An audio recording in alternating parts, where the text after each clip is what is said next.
Welcome to IAC. Good evening all. ఈ వీడియోలో important current affairs MCQs discuss చేద్దాం. So first one చూద్దాం. First one, recently who has been conferred with sustainable development goal progress award.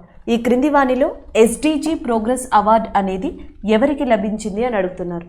జనరల్గా అందరికీ తెలుసు sustainable development goals, సమ్మిళిత అభివృద్ధి లక్ష్యాలు. So దీనికి సంబంధించి ఇటీవల యునైటెడ్ నేషన్ ఒక 9th కాన్ఫరెన్స్ సమావేశాన్ని ఏర్పరిచింది. సో ఆ 9th కాన్ఫరెన్స్ సమావేశం సందర్భంగా సస్టైనబుల్ డెవలప్మెంట్ గోల్స్ ప్రోగ్రెస్ అవార్డ్ని షేక్ హసీనా గారికి ఇవ్వడం జరిగింది. Option B is the correct answer. So Sheikh Hasina వచ్చేటప్పటికి బంగ్లాదేశ్ యొక్క ప్రైమ్ మినిస్టర్గా ఉన్నారు. సో ఈమెకి ఎస్డిజి ప్రోగ్రెస్ అవార్డు అనేది ఇవ్వడం జరిగింది. ఈమెని jewel of the crown of the day, jewel of the crown of the day కింద కూడా వర్ణించడం జరిగింది శ్రీమతి షేక్ హసీనా గారిని. And the next one, Boris Johnson అని ఉన్నారు కదా, యూకే ప్రైమ్ మినిస్టర్. సో ప్రస్తుతం యూకే ప్రైమ్ మినిస్టర్గా ఉన్నది బోరిస్ జాన్సన్. అలాగే యూకే ఫార్మర్ ప్రైమ్ మినిస్టర్ గురించి నిన్న డిస్కస్ చేసుకున్నాం, గార్డన్ అని చెప్పేసి. So Gordon Brown, the UK former prime minister, ఇటీవల వరల్డ్ హెల్త్ ఆర్గనైజేషన్ ఆయనని మనకి ఏదైతే హెల్త్కి సంబంధించిన సెక్టార్ ఉందో దానికి అంబాసిడర్గా అపాయింట్ చేసింది. ఫినాన్సింగ్ హెల్త్కి సంబంధించిన బ్రాండ్ అంబాసిడర్గా world health organization UK former prime minister అయిన గార్డన్ బ్రౌన్ అనే పర్సన్ని అపాయింట్ చేయడం జరిగింది. యూకే ప్రస్తుత prime minister Boris Johnson. Next one, మీకు already Narendra Modi, Joe Biden, prime minister of India and president of US. Second question, international week of the deaf people is observed in the which month. So ఇక్కడ ఏంటంటే ఏ వారంలో అంతర్జాతీయ ఈ deaf people week అనేది celebrate చేస్తారని అడుగుతున్నారు. డైరెక్ట్గా ఆన్సర్ చెప్తాను, సెప్టెంబర్ విషయానికి వచ్చేటప్పటికి నిన్న కూడా డిస్కస్ చేశాను. సెప్టెంబర్లో మనకి international day of the sign day అనేది డెఫ్ పీపుల్ కోసం రికగ్నైజ్ చేశారని, దానితో పాటుగా ఒక వీక్ని కూడా మనకి రికగ్నైజ్ చేశారు సెప్టెంబర్ లాస్ట్ వీక్లో. ప్రతి సంవత్సరం సెప్టెంబర్ లాస్ట్ వీక్లో international day for the deaf people అనేదాన్ని, week for the deaf people అనేదాన్ని రికగ్నైజ్ చేశారు. అయితే వీక్స్ విషయానికి వచ్చేటప్పటికి సెప్టెంబర్ ఫస్ట్ వీక్లో ఏంటి అంటే మనకి భారతదేశంలో న్యూట్రిషన్ వీక్ అని సెలబ్రేట్ చేస్తారు, పోషకాహారాలకి సంబంధించి. సో సెప్టెంబర్ లాస్ట్ వీక్ వచ్చేటప్పటికి మనకి that is nothing but international week of the deaf పీపుల్గా రికగ్నైజ్ చేస్తారు. ఇక్కడ ఆగస్ట్ ఉంది కదా, ఆగస్ట్ ఫస్ట్ వీక్ వచ్చేటప్పటికి ఏంటంటే వరల్డ్ బ్రెస్ట్ ఫీడింగ్ వీక్ అని చెప్పేసిగా దాన్ని సెలబ్రేట్ చేస్తారు. నెక్స్ట్ ఆగస్ట్ లాస్ట్ వీక్ వచ్చేటప్పటికి స్వీడన్ రాజధాని అయిన Stockholm international water prize festival అనేది ఆగస్ట్ లాస్ట్ వీక్లో సెలబ్రేట్ చేస్తారు. సో ఇది రీసెంట్గా ఉన్న మంత్స్లో ఫస్ట్ వీక్ అండ్ లాస్ట్ వీక్కి సంబంధించి. ఇక్కడ మాత్రం ఆన్సర్ వచ్చేసి ఆప్షన్ సి అవుతుంది. సెప్టెంబర్ 20th నుంచి 26th మధ్యలో ఈ సంవత్సరం మనకి international week of the deaf people అనేది రికగ్నైజ్ చేశారు. డే అనేది మీ స్పెసిఫికేషన్ కోసం చెప్పాను, కానీ ఎగ్జామ్ పాయింట్ ఆఫ్ వ్యూలో సెప్టెంబర్ మంత్ గుర్తుపెట్టుకుంటే చాలు. ఇంకొంచెం గుర్తుపెట్టుకోవాలంటే లాస్ట్ వీక్ ఆఫ్ సెప్టెంబర్ అనేది మెన్షన్ చేస్తే ప్రాబ్లం అవుతుంది కాబట్టి అది గుర్తుపెట్టుకోవాలి. ఫస్ట్ వీక్ ఆఫ్ సెప్టెంబర్ ఏమో nutrition week, last week of September ఏమో that is nothing but international week of the deaf people. Next one చూద్దాం.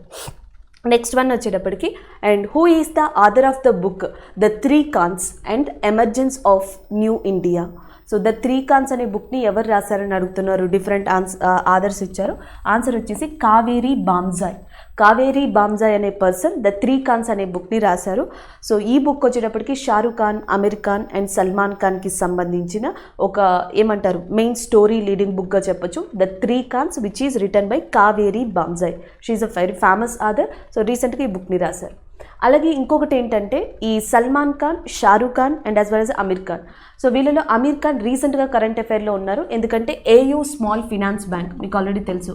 AU small finance bank Kiara అద్వానీతో పాటు అమీర్ ఖాన్ కూడా ఒక క్యాంపెయిన్కి బ్రాండ్ అంబాసిడర్గా సెలెక్ట్ అయ్యారు.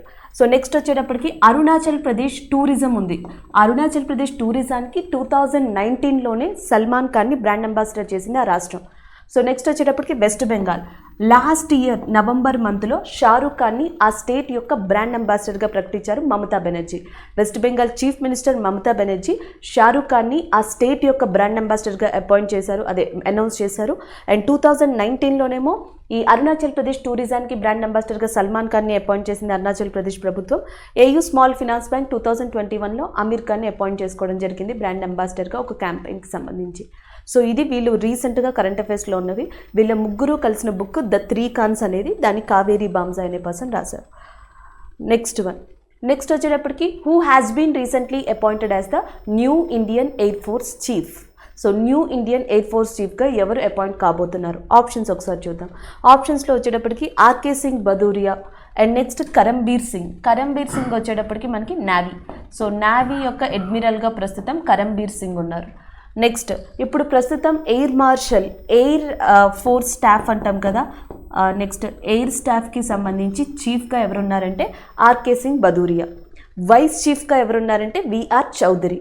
అయితే సెప్టెంబర్ 30th ఈయన ఈ పదవి నుంచి తప్పుకొని ఉన్నారు. సో ఆయన తప్పుకున్న తర్వాత ఎయిర్ స్టాఫ్ చీఫ్గా, సో నెక్స్ట్ ఏదైతే అక్కడ మెన్షన్ చేశారో న్యూ చీఫ్గా అపాయింట్ అవబోతున్న person VR Chaudhari. Option B is the correct answer. ఈయన 2 విధాలుగా గుర్తుపెట్టుకోవాలి, ఎందుకంటే వైస్ చీఫ్గా ఇటీవలే అపాయింట్ అయ్యారు. ఆగస్టు ఎండింగ్లో మనకి ఎయిర్ ఫోర్స్లో వైస్ చీఫ్గా అపాయింట్ అయిన వ్యక్తి విఆర్ చౌదరి గారు. త్వరలోనే చీఫ్గా కూడా అపాయింట్ కాబోతున్నారు ఆర్కే సింగ్ భదౌరియా గారి యొక్క ప్లేస్లో. ఇక నెక్స్ట్ ఇక్కడ మీకు మవ్య సుదాన్ అని చెప్పి కనిపిస్తున్నారు కదా. మవ్య సుదాన్ అనే పర్సన్ జమ్మూ కాశ్మీర్కి సంబంధించిన వ్యక్తి. The first women pilot fighter from the Jammu Kashmir ప్రాంతం నుంచి ఫస్ట్ విమెన్ పైలట్ ఫైటర్ కింద ఈమె రికార్డ్ని క్రియేట్ చేశారు Mavya Sudan from the Jammu Kashmir area. So మీకు ఇక్కడ అన్ని ఎక్స్ప్లెనేషన్స్ ఒకసారి చూసుకోండి. మనకి కరంబీర్ సింగ్ వచ్చేటప్పటికి నావీ అడ్మిరల్గా ఉన్నారు. నావీ డే మీకు ఆల్రెడీ తెలుసు December 4th అని. ప్రస్తుతం ఆర్కే సింగ్ భదౌరియా ఎయిర్ చీఫ్గా ఉన్నారు. అండ్ ఎయిర్ ఫోర్స్ డే వచ్చేటప్పటికి October 8th అని. September 30th ఈయన పదవి నుంచి తప్పుకొని ఉన్నారు. ఈయన పదవిలోకి విఆర్ చౌదరి రాకపోతున్నారు. ఆయన ప్రస్తుతం వైస్ చీఫ్గా ఉన్నారు. అండ్ నెక్స్ట్ మవ్య సుదాన్ జమ్మూ కాశ్మీర్కి చెందిన the first women pilot fighter. Next one చూద్దాం. Which state is the top performer in the largest states category? The Food Safety and Standard Authority of India is the 3rd State Food Safety Index 2021. ఇక్కడ ఏంటంటే first మీరు చూసుకోవాల్సింది food safety standard authority of India. ఇది ప్రతి సంవత్సరం కూడా ఆహారానికి సంబంధించిన భద్రతా సూచిక అనేదాన్ని రిలీజ్ చేస్తుంది. అలా దాని యొక్క 3వ ఎడిషన్ ఆహార భద్రతా సూచిక 2021కి సంబంధించి ఒక ఎడిషన్ని రిలీజ్ చేసింది. ఈ ఎడిషన్లోకి వచ్చేటప్పటికి 9 స్టేట్స్ అండ్ యూనియన్ టెరిటరీస్ టాప్లో ఉన్నాయి. అయితే ఇక్కడ క్వశ్చన్ ఏంటి, ఈ సూచికలో పెద్ద రాష్ట్రాల విభాగంలో ఏ రాష్ట్రం అగ్రస్థానంలో ఉంది? ఇలా అడగడానికి కారణం ఏంటంటే ఈ 9 స్టేట్స్ అండ్ యూనియన్ టెరిటరీస్ని larger states, smaller states, union territories కింద విడగొట్టారు. యూనియన్ టెరిటరీస్లో లీడ్లో ఉన్నది జమ్మూ అండ్ కాశ్మీర్, సెకండ్లో ఉన్నది అండమాన్ అండ్ నికోబార్, థర్డ్లో ఉన్నది New Delhi. Jammu and Kashmir, Andaman and Nicobar, New Delhi first, second, third ప్లేస్లో ఉన్నాయి యూనియన్ టెరిటరీకి సంబంధించి. స్మాలర్ స్టేట్స్కి వచ్చేటప్పటికి ఫస్ట్ గోవా, సెకండ్ ఏమో మేఘాలయ్, థర్డ్ ఏమో మణిపూర్ ఉన్నాయి. సో లార్జర్ స్టేట్స్కి వచ్చేటప్పటికి ఫస్ట్ గుజరాత్ ఉంది. అదే అడిగారు పెద్ద రాష్ట్రాల విభాగంలో ఏది ఉంది ముందు అని. సో ఫస్ట్ గుజరాత్ ఉంది, సెకండ్ కేరళ ఉంది, థర్డ్ తమిళనాడు ఉంది. కాబట్టి option A is the correct answer. అలాగే జూన్ విషయంలో 3 ఇంపార్టెంట్ డేట్స్ ఉన్నాయి. June 5th ఎన్విరాన్మెంట్ డే, పర్యావరణ దినోత్సవం. So next June 7th food safety day. మనకి ఇదే కావాలి. June 7th అనేది ఏంటి అంటే ఫుడ్ సేఫ్టీ డే. ఇక June 8th oceans day. So June 7th మనకి ఇక్కడ యూజ్ అవుతుంది కాబట్టి ఫుడ్ సేఫ్టీ డే.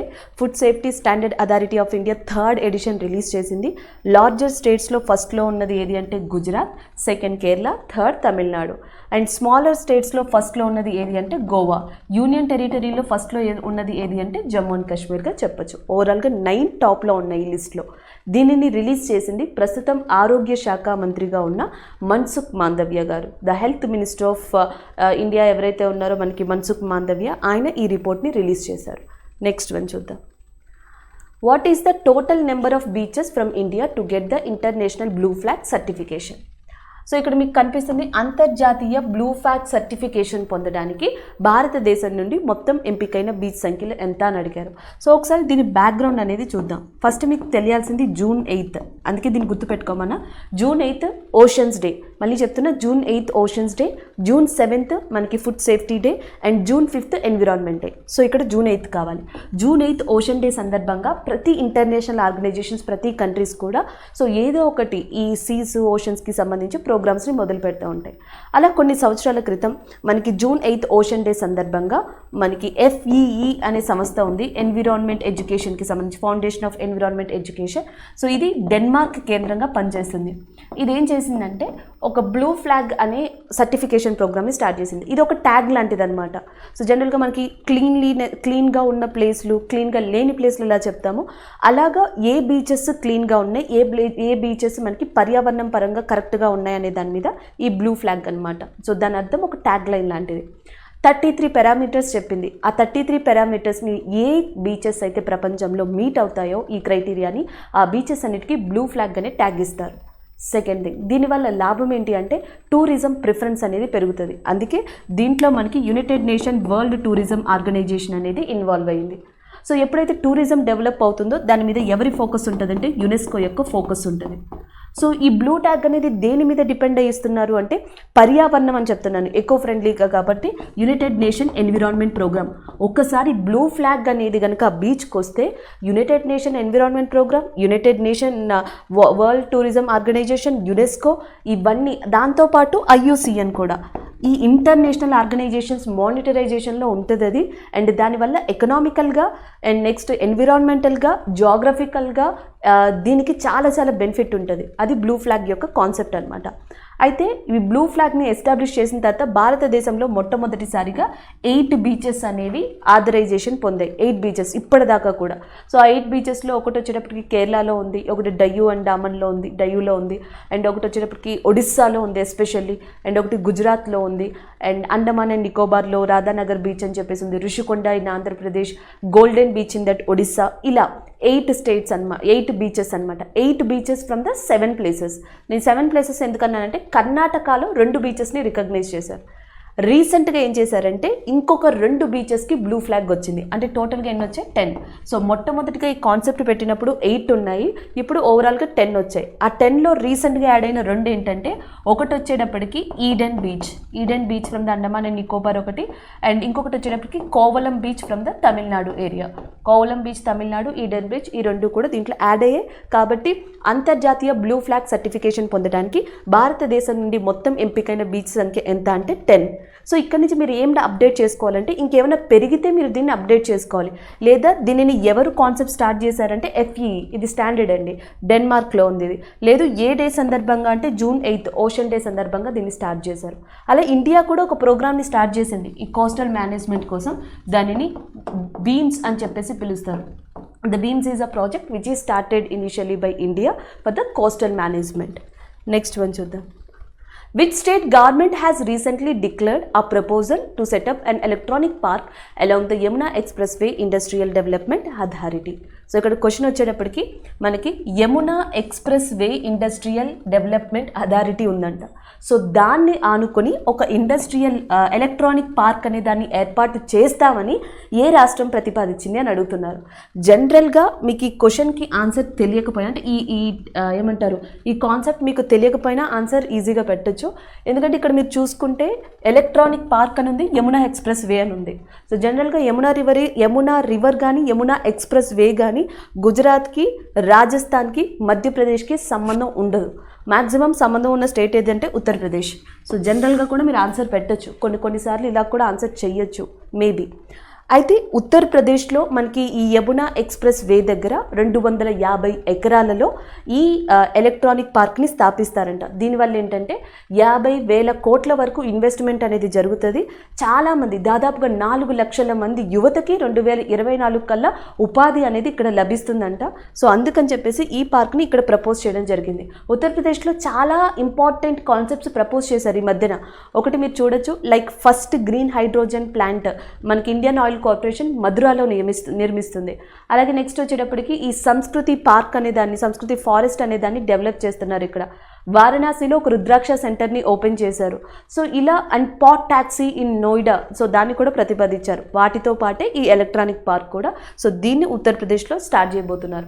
అండ్ రీసెంట్గా ఒక కాంట్రవర్షియల్ కూడా యాంటీ టెర్రరిజం స్క్వాడ్ ట్రైనింగ్ సెంటర్ని ఉత్తరప్రదేశ్ ఏర్పాటు చేస్తామని చెప్పింది. అది కూడా ఎక్కడ, ఒక సెన్సిటివ్ ఏరియాలో, దియోబంద్ అని చెప్పేసి ఉత్తరప్రదేశ్లోని ఒక సెన్సిటివ్ ఏరియాలో ఆ స్క్వాడ్ని ఇంట్రడ్యూస్ చేస్తాము, ఆ ట్రైనింగ్ సెంటర్ని అని ఉత్తరప్రదేశ్ ప్రభుత్వం చెప్పడం జరిగింది. నెక్స్ట్ వన్ చూద్దాం. Recently, which country has been officially admitted as the 9th member of SCO? Shanghai cooperation ఆర్గనైజేషన్లో 9th మెంబర్ ఏది? మీకు షాంఘై కోఆపరేషన్ ఆర్గనైజేషన్ గురించి తెలిస్తే సో జనరల్గా ఈ 2 ఆప్షన్స్ని ఎలిమినేట్ చేయొచ్చు. ఈ 2 ఆప్షన్స్లో మీరు ఆన్సర్ పెట్టాల్సి ఉంటుంది. సో జనరల్గా ఆన్సర్ వచ్చేటప్పటికి Iran is a correct answer, option B is a correct one. Shanghai cooperation organization అసలు ఏర్పడడానికి కారణం షాంఘై 5 అని చెప్పేసి పిలుస్తారు.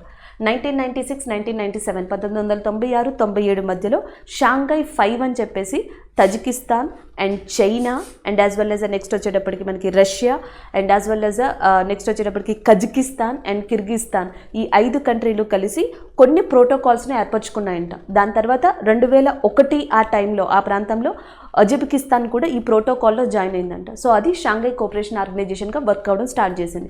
2017 వచ్చేటప్పటికి ఈ 6 కంట్రీస్తో పాటు ఇండియా, పాకిస్తాన్ కూడా యాడ్ అయ్యాయి. సో టోటల్గా మనకి షాంఘై కోఆపరేషన్ ఆర్గనైజేషన్లో ఇప్పటి వరకు 8 కంట్రీస్ ఉన్నాయి. సో 9th కంట్రీ కింద ఇరాన్ అనేది జాయిన్ అయింది. షాంఘై కోఆపరేషన్ ఆర్గనైజేషన్ యొక్క హెడ్ క్వార్టర్స్ అనేది చైనా కేంద్రంగా ఉంది. అలాగే ఇరాన్ న్యూస్లో ఉంది కాబట్టి ఇరాన్ యొక్క క్యాపిటల్ గుర్తుపెట్టుకోండి టెహరాన్. ఇరాన్ యొక్క ప్రెసిడెంట్గా ఇబ్రహీం రైసీ, హసన్ రొహానీ ఉండేవాళ్ళు, ఆయన ప్లేస్లో ఇబ్రహీం రైసీ వచ్చారు, ఇరాన్ యొక్క నూతన ప్రెసిడెంట్. అలాగే ఇరాన్ యొక్క వైస్ ప్రెసిడెంట్ ఫస్ట్ టైం అంటే ఒక వైస్ ప్రెసిడెంట్ అపాయింట్ చేయడం. సో ప్రస్తుతం and the first vice president కూడా మనకి ఎవరంటే ఇషాక్ జహంగీరీ.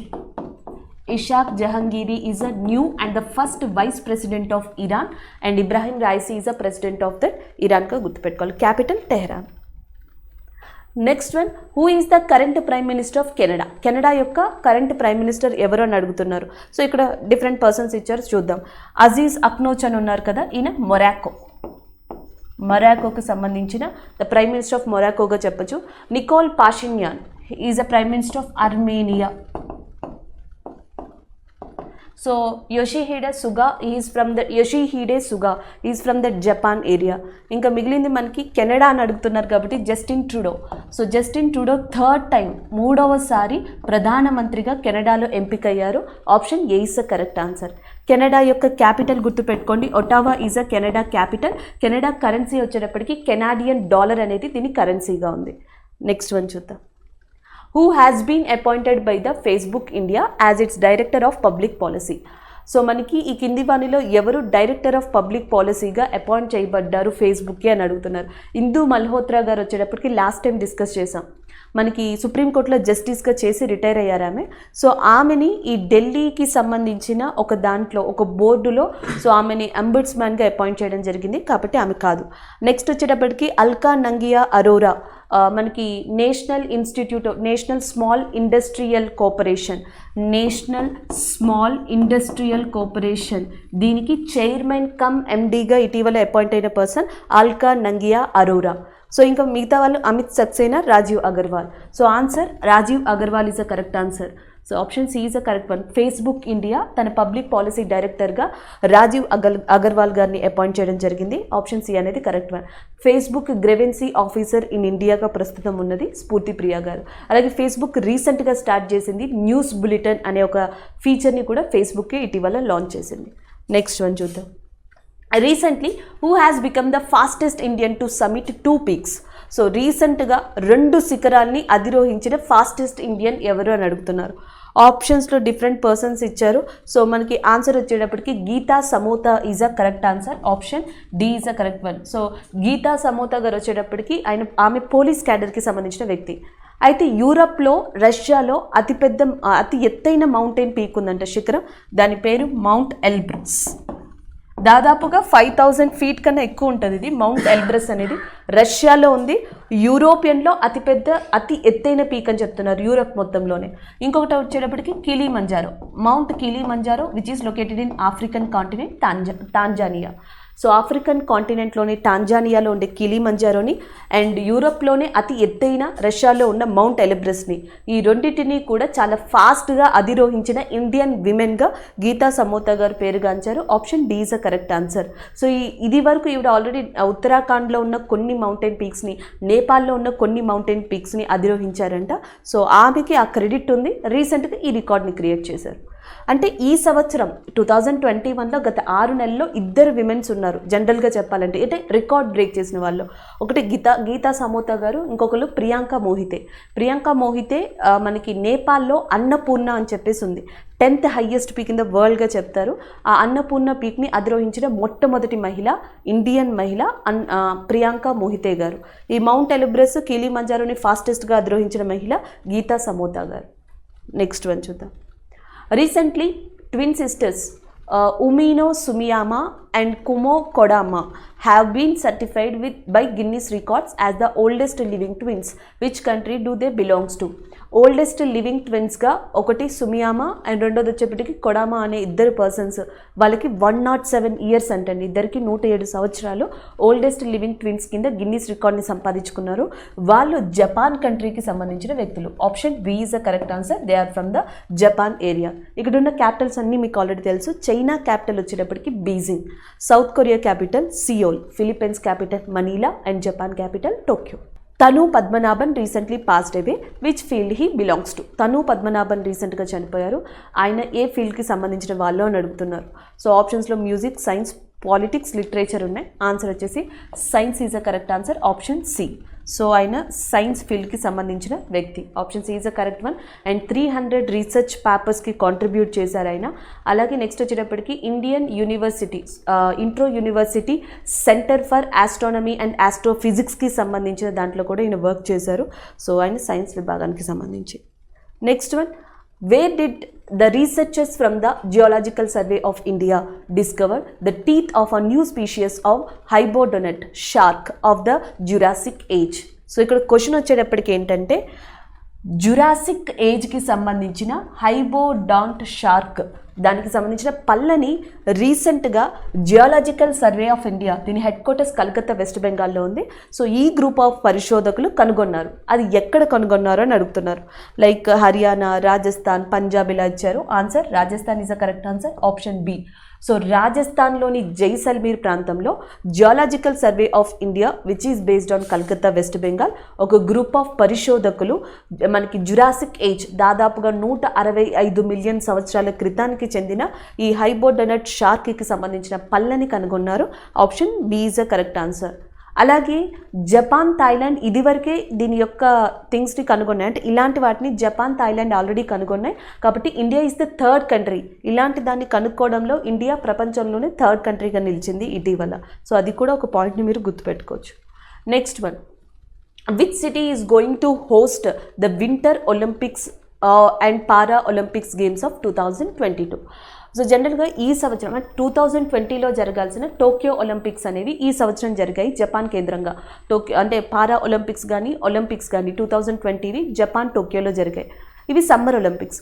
వింటర్ ఒలింపిక్స్ అనేవి ఎక్కడ జరుగుతున్నాయి 2022లో అని అడుగుతున్నారు. ఆన్సర్ వచ్చేటప్పటికి Beijing. Option D is a correct answer. So ఇటీవల దీనికి సంబంధించిన మోటోని అండ్ మస్కట్ని, మస్కట్ వచ్చేటప్పటికి పాండా అంట. సో పాండాని అండ్ యాజ్ వెల్ యాజ్ మోటోని కూడా రిలీజ్ చేయడం జరిగింది. Option D is a correct one. Thank you.